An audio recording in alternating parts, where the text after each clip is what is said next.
അസ്സലാമു അലൈക്കും വറഹ്മത്തുള്ളാഹി വബറകാതുഹു. ബിസ്മില്ലാഹിർ റഹ്മാനിർ റഹീം.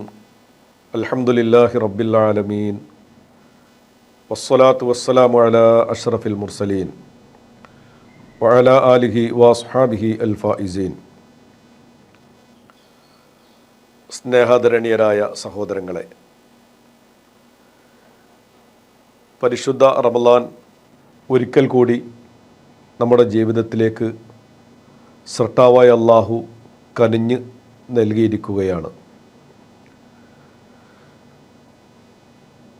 ഒരു വർഷത്തെ നീണ്ട കാത്തിരിപ്പിന് ശേഷം 2 മാസങ്ങൾക്കപ്പുറം അല്ലാഹുമ്മ ബല്ലിഗ്നാ ഷഹ്റ റമളാൻ ഷരീഫിനെ ഞങ്ങളിലേക്ക് എത്തിക്കണേ എന്ന് ലോകത്തെമ്പാടുമുള്ള മുസ്ലിങ്ങളുടെ അന്തരാളങ്ങളിൽ നിന്ന് സൃഷ്ടാവായ അള്ളാഹുവിനോടുള്ള ആത്മാർത്ഥമായ പ്രാർത്ഥന അള്ളാഹു സ്വീകരിച്ചുകൊണ്ട് പരിശുദ്ധ റമളാനിനെ സ്വീകരിക്കാൻ അവസരം നൽകിയ അള്ളാഹുവിനെ ആദ്യമായി നമുക്ക് സ്തുതിക്കാം. അൽഹംദുലില്ലാഹി അലാ കുല്ലി ഹാൽ. കുറേ ആളുകൾക്കതിന് കഴിഞ്ഞില്ല. അള്ളാഹുവിൻ്റെ അലംഘനീയമായ വിധിക്ക് വിധേയമായി നമ്മിൽ നിന്ന് അവർ യാത്ര പറഞ്ഞു. NCVയുടെ പ്രേക്ഷകരെ സംബന്ധിച്ചിടത്തോളം കഴിഞ്ഞ റമളാനിൽ ഈ പ്രോഗ്രാമിൽ പങ്കെടുത്ത എൻ്റെ പ്രിയങ്കരനായ ഒരു സുഹൃത്തായിരുന്നു റഫീഖ് അൻവരി പന്താവൂർ. ഈ പ്രോഗ്രാമിലൂടെ അദ്ദേഹത്തിൻ്റെ പ്രഭാഷണങ്ങൾ ശ്രവിച്ചവരാണ് നിങ്ങളിലധികം ആളുകളും. എന്നാൽ ഇന്ന് അദ്ദേഹം നമ്മോട് കൂടെയില്ല. ദിവസങ്ങൾക്ക് മുമ്പ് സൃഷ്ടാവായ അള്ളാഹുവിൻ്റെ വിളിക്ക് ഉത്തരം നൽകി ആ പ്രിയ കൂട്ടുകാരൻ അള്ളാഹുവിൻ്റെ റഹ്മത്തിലേക്ക് യാത്രയായി. അള്ളാഹു മഗ്ഫിറത്തും മർഹമത്തും പ്രദാനം ചെയ്യട്ടെ. അദ്ദേഹത്തിൻ്റെ പാരത്രിക ജീവിതം സന്തോഷദായകമായി അള്ളാഹുവിൻ്റെ ഒരുപാട് അനുഗ്രഹങ്ങൾ കരസ്ഥമായ ബർസഖിയ ജീവിതം അള്ളാഹു നൽകി അനുഗ്രഹിക്കുമാറാകട്ടെ. ആമീൻ എന്ന് പ്രാർത്ഥിക്കുകയാണ്. ജീവിതം അങ്ങനെയൊക്കെയാണ്. അത് എപ്പോഴാണ്, എവിടെയാണ്, എങ്ങനെയാണ് സമാപനം എന്ന് നമുക്കാർക്കും പറയാൻ കഴിയില്ല. പ്രവചനങ്ങൾക്ക് അതീതമാണത്. കണക്കുകൂട്ടലുകളോ അല്ലെങ്കിൽ പ്രതീക്ഷയർപ്പിക്കലുകളോ ജീവിതത്തിൻ്റെ സമാപനം അത് എപ്പോഴുണ്ടാകും എന്ന് നിജപ്പെടുത്താൻ കഴിയാത്ത വിധമാണ് പലപ്പോഴും നമ്മുടെ ജീവിതത്തിലൊക്കെ ഉള്ളത്. കാണുന്ന സ്വപ്നങ്ങൾക്ക് സാക്ഷാത്കാരമില്ലാതെ പോകുന്നു.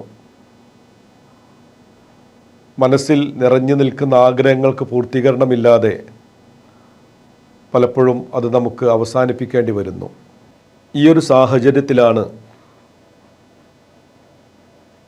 പരിശുദ്ധ പ്രവാചകൻ സയ്യിദുനാ റസൂലുള്ളാഹി സ്വല്ലല്ലാഹു അലൈഹി വസല്ലമ തങ്ങൾ പിന്നീട് വരാനുള്ള റമളാൻ ഷരീഫിനെ വരവേൽക്കാനുള്ള ആ മഹാഭാഗ്യത്തിനു വേണ്ടി പുണ്യ റസൂൽ പ്രാർത്ഥിച്ചതും അവിടുത്തെ സ്വഹാബത്തും പിന്തലമുറക്കാരും ആ പ്രാർത്ഥന ഇന്നും നിർവഹിച്ചു വരുന്നതും.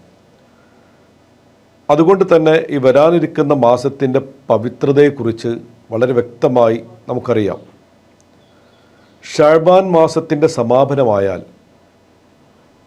പുണ്യ റസൂൽ സല്ലല്ലാഹു അലൈഹി വസല്ലം അവിടുത്തെ അനുചരന്മാരെ വിളിച്ചു വരുത്തി ഏറ്റവും ഉദാത്തമായ ഒരു മാസം നിങ്ങളിലേക്ക് ആഗതമാവുകയാണ് എന്ന് പറഞ്ഞ മാസത്തിൻ്റെ പ്രത്യേകതകളും അതിൻ്റെ പവിത്രതകളും അതിലുള്ള നേട്ടങ്ങളും ആ മാസം കൊണ്ട് വിശ്വാസിക്ക് നേടിയെടുക്കാൻ കഴിയുന്ന അറ്റമില്ലാത്ത പ്രതിഫലങ്ങളും എണ്ണമറ്റ ഗുണങ്ങളും ഒക്കെ വിശദീകരിച്ചുകൊണ്ട് ആ മാസത്തിലേക്ക് പാകപ്പെടുത്തി പുണ്യ റസൂലിൻ്റെ പ്രസംഗം പരിശുദ്ധ തിരുവചനങ്ങളിലൂടെ ഹദീസുകളിലൂടെ നമുക്ക് കാണാൻ കഴിയും. എന്താണ് വിശുദ്ധമായ റമളാൻ? എന്തിനാണ് അള്ളാഹു അങ്ങനൊരു മാസം നമുക്ക് നൽകിയത്? നമുക്കറിയാം, സൃഷ്ടാവായ അള്ളാഹു അങ്ങേയറ്റം കാരുണ്യവാനാണ്, കാരുണ്യത്തിൻ്റെ കേദാരമാണ്, കരുണയുടെ നിലക്കാത്ത പ്രവാഹമാണ്, ഒഴുക്കാണ് അള്ളാഹുവിൽ നിന്ന് നമ്മളൊക്കെ അനുഭവിച്ചു കൊണ്ടിരിക്കുന്നത്.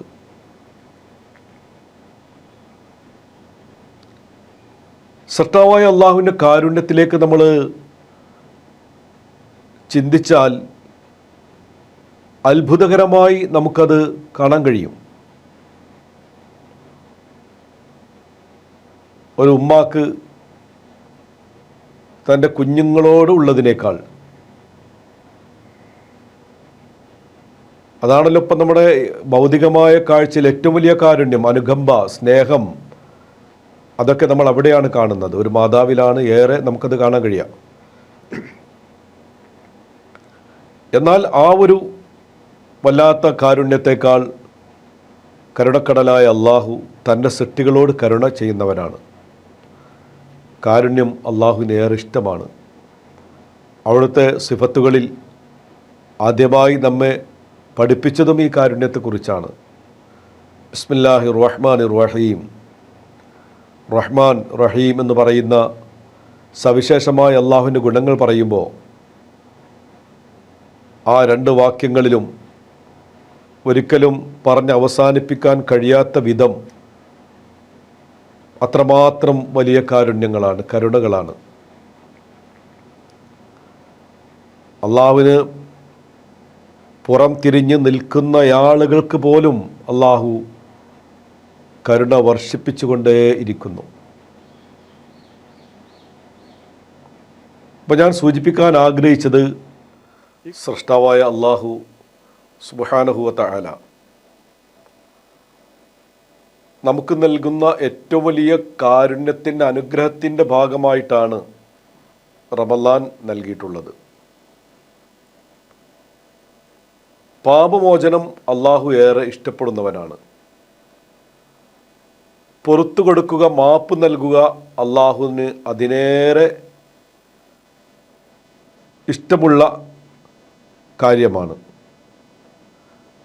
ഈ പാപമോചനത്തിനുള്ള പ്രത്യേകമായ സ്ഥലം, പ്രത്യേക സമയം, പ്രത്യേക ദിവസം, പ്രത്യേക മാസം, ഇതെല്ലാം അടിമകൾക്ക് വേണ്ടി അള്ളാഹു നൽകിയതായി നമുക്ക് കാണാം. പരിശുദ്ധ ഹറമിൽ, മക്ക ഹറം ഷരീഫിൽ ഒരാൾ ദുആ ചെയ്യുമ്പോൾ ആ നിമിഷം അള്ളാഹു ഉത്തരം നൽകുന്നു.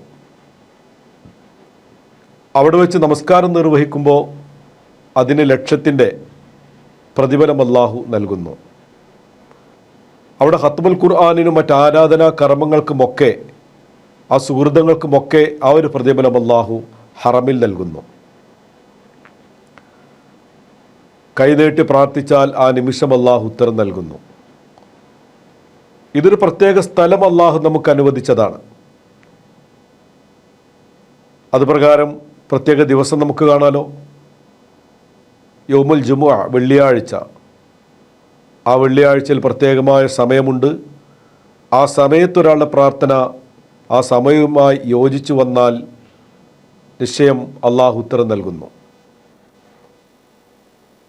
ആ രീതിയിൽ വളരെ പ്രാധാന്യമർഹിക്കുന്ന ഒരു മാസം അള്ളാഹു നൽകിയതാണ് വിശുദ്ധ റമളാൻ. റമളാനിനെ കുറിച്ച് മനസ്സിലാക്കിയ ആളുകളാണ് എൻ്റെ പ്രിയ സഹോദര സഹോദരിമാർ. ആ ഒരു മാസപ്പിറവി കൊണ്ട് ആഘോഷിച്ചാൽ പോലും നരകം നിഷിദ്ധമാകുമെന്ന് പുണ്യ റസൂൽ പഠിപ്പിക്കുമ്പോൾ അള്ളാഹുവിൻ്റെ പ്രവാചകൻ പറഞ്ഞല്ലോ, മൻ ഫറഹ ബിദുഖൂലി റമളാൻ ഹറമല്ലാഹു ജസദഹു അലന്നീറാൻ. റമളാനിൻ്റെ ആഗമനം ഒരാൾ സന്തോഷവാനാക്കിയാൽ അവൻ്റെ ശരീരം നരകത്തിനെ തൊട്ട് അള്ളാഹു നിഷിദ്ധമാക്കുന്നുവെന്ന് പരിശുദ്ധ പ്രവാചകർ തിരുനബി സല്ലല്ലാഹു അലൈഹി വസല്ലം. ഈ റമളാനിനെ കൊണ്ടുള്ള സന്തോഷം നാം പല രീതികളിൽ പ്രകടമാക്കാറുണ്ട്. സാധാരണ നമ്മുടെയൊക്കെ വീടുകളിൽ, നമ്മുടെയൊക്കെ കുടുംബങ്ങളിൽ ബറാഅത്ത് രാവിനോട് അനുബന്ധിച്ച് ആകെ ഫ്രഷാക്കി, നനച്ചുകുളി എന്ന് നമ്മൾ പറയും, വളരെ സജീവമാക്കാറുണ്ട്. അതതിൻ്റെ ഒരു ഭാഗം തന്നെയാണ്. അതുപോലെ പള്ളികളിലൊക്കെ പല തരങ്ങളിലുള്ള വർണ്ണങ്ങളെ കൊണ്ട് അലങ്കരിച്ച് നമ്മൾ സജീവമാക്കാറുണ്ട്. മഹാനായ സയ്യിദുന ഉമർ ബിൻ ഖത്താബ് റളിയല്ലാഹുവിൻ്റെ കാലഘട്ടത്തിൽ മഹാനവർകളാണ് ആദ്യമായി മസ്ജിദുകളെ റമദാനു ഷരീഫിന് വേണ്ടി പ്രകാശപൂരിതമാക്കിയത്. മഹാനായ അലി റളിയല്ലാഹു അൻഹു ഇത് കണ്ടുവന്നപ്പോൾ ഉമർ തങ്ങളെ പ്രോത്സാഹിപ്പിച്ചത്, നൗറക്കല്ലാഹു ഖബറക്, നിങ്ങളുടെ ഖബറിനെ അള്ളാഹു പ്രകാശിപ്പിക്കട്ടെ. നിങ്ങളിവിടെ ഖുർആൻ കൊണ്ട്, വർണ്ണങ്ങളെ കൊണ്ട് ഈ മസ്ജിദിനെ പ്രകാശിപ്പിച്ചതുപോലെ നിങ്ങൾ അള്ളാഹു പ്രകാശിപ്പിക്കട്ടെ എന്ന് പ്രാർത്ഥനയോടെ പറഞ്ഞതൊക്കെ ഹദീസിൽ നമുക്ക് കാണാൻ കഴിയും. രണ്ട് തലത്തിലുള്ള നിർദ്ദേശങ്ങളായിരുന്നു, അല്ലെങ്കിൽ പ്രവർത്തനങ്ങളായിരുന്നു ഉമർ റളിയല്ലാഹു ചെയ്തിരുന്നത്. ഒന്ന്, ഇങ്ങനെ ഞാൻ സൂചിപ്പിച്ച പോലെ സാധ്യമാകുന്ന രീതിയിൽ മസ്ജിദിനെ മനോഹരമാക്കി, അതോടൊപ്പം ഖുർആൻ കൊണ്ട് മസ്ജിദിൻ്റെ അകത്തളങ്ങൾ അഥവാ പുറംഭാഗം പ്രകാശം കൊണ്ടും മനുഷ്യൻ്റെ അകഭാഗം പള്ളികളിൽ ഖുർആൻ പാരായണം കൊണ്ടും സജീവമാക്കി. അങ്ങനെ അകവും പുറവും പ്രകാശിപ്പിച്ച ഉമർ റളിയല്ലാഹു അൻഹു. ഇന്ന് നമുക്കത് കാണാൻ കഴിയും. ഗൾഫ് മേഖലകളിലും മറ്റു സ്ഥലങ്ങളിലും ഒക്കെ റമദാനായി കഴിഞ്ഞാൽ പള്ളികൾ നോക്കിയാൽ തന്നെ അറിയാൻ കഴിയും. അപ്പോൾ അത് അതിൻ്റെ ഒരു ആഘോഷത്തിൻ്റെ ഭാഗമാണ്. അതോടൊപ്പം വിശ്വാസികളായി നമ്മൾ ചെയ്യേണ്ടത് മാനസികമായി അതിന് തയ്യാറെടുക്കുക, അതിന് ഒരുങ്ങുക എന്നതാണ്.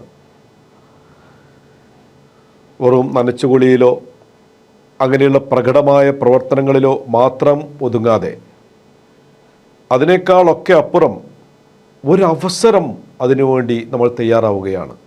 വലിയൊരവസരമാണ്.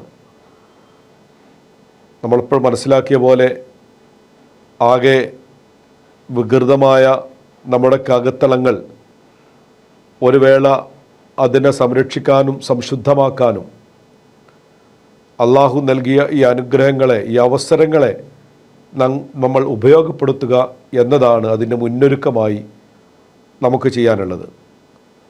ഇനി ഈ ഒരു മാസം നമ്മുടെ ഹൃദയങ്ങളിൽ മാലിന്യങ്ങൾ ലവലേശം വരാൻ പാടില്ല എന്ന് മാത്രമല്ല, അങ്ങനെ അടഞ്ഞു കൂടിയിട്ടുണ്ടെങ്കിൽ, മലീമസമാക്കിയിട്ടുണ്ടെങ്കിൽ അതിനെ വൃത്തിയാക്കി, അതിനെ ശുദ്ധീകരിച്ച് ഒരുപാട് നന്മകൾ സ്വീകരിക്കാൻ പാകപ്പെടുന്ന ഒരു മനസ്സുകളാക്കുക എന്നതാണ് നമുക്ക് ചെയ്യാനുള്ളത്.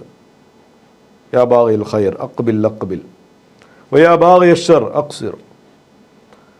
നന്മകൾ ആഗ്രഹിക്കുന്നവനെ മുന്നോട്ട് വരൂ, മുന്നോട്ട് വരൂ. തിന്മ ചെയ്തുകൊണ്ടിരിക്കുന്ന ആളുകൾ, നിങ്ങളത് അവസാനിപ്പിക്കൂ എന്നുള്ള ആഹ്വാനം അക്ഷരാർത്ഥത്തിൽ ശിരസ്സാ വഹിക്കാനുള്ള സർവത്മന സന്നദ്ധമാവുക എന്നതാണ് സ്വമേധയാ ഈ ഒരു മാസത്തിന് വേണ്ടിയുള്ള ഒരുക്കത്തിൻ്റെ ഭാഗമായി നമുക്കുണ്ടാകേണ്ടത്. അപ്പോഴാണ് അതിൻ്റെ പരിണിത ഫലം നാളെ വിജയത്തിലേക്ക് എത്തിച്ചേരാൻ നമുക്ക് കാരണമാക്കും. അള്ളാഹു അതിന് നമുക്കേവർക്കും തൗഫീക്ക് നൽകുമാറാകട്ടെ. മാസത്തിനെ സ്വീകരിക്കുന്നതിലൂടെ അത് സാധ്യമാകും. ആത്മീയത മനസ്സിനാണ് ഏറ്റവും പ്രധാനം. ആളുകൾക്കിടയിൽ നോമ്പുകാരനാണ് എന്ന് പ്രകടമായ പ്രവർത്തനങ്ങളിലൂടെ ചെയ്തതുകൊണ്ടോ അതല്ലെങ്കിൽ മറ്റാരാധനാ കർമ്മങ്ങളുടെ പ്രകടനമായ ഭാഗങ്ങൾ വളരെ സജീവ സാന്നിധ്യം അറിയിച്ചതുകൊണ്ടോ ഒന്നും നേടിയെടുക്കാൻ കഴിയുന്നതല്ല ഈ ആത്മീയമായ പുരോഗതി. ഇതിനേക്കാളൊക്കെ അപ്പുറം സ്വകാര്യതയിൽ തൻ്റെ സൃഷ്ടാവിൻ്റെ സമക്ഷം ഞാനിതിനൊക്കെ പാകപ്പെടുകയാണ് അല്ലാഹുവേ, ഞാൻ വ്രതാനുഷ്ഠാനത്തിലൂടെ, ഞാൻ നോമ്പിലൂടെ എൻ്റെ ഹൃദയവിശുദ്ധി, അതാണ് ഞാൻ ലക്ഷ്യം വെക്കുന്നത്. ആളിതുവരെ ചെയ്തു പോയ പാപങ്ങളിൽ നിന്നുള്ള മുക്തിയാണ് ഞാൻ ആഗ്രഹിക്കുന്നത്.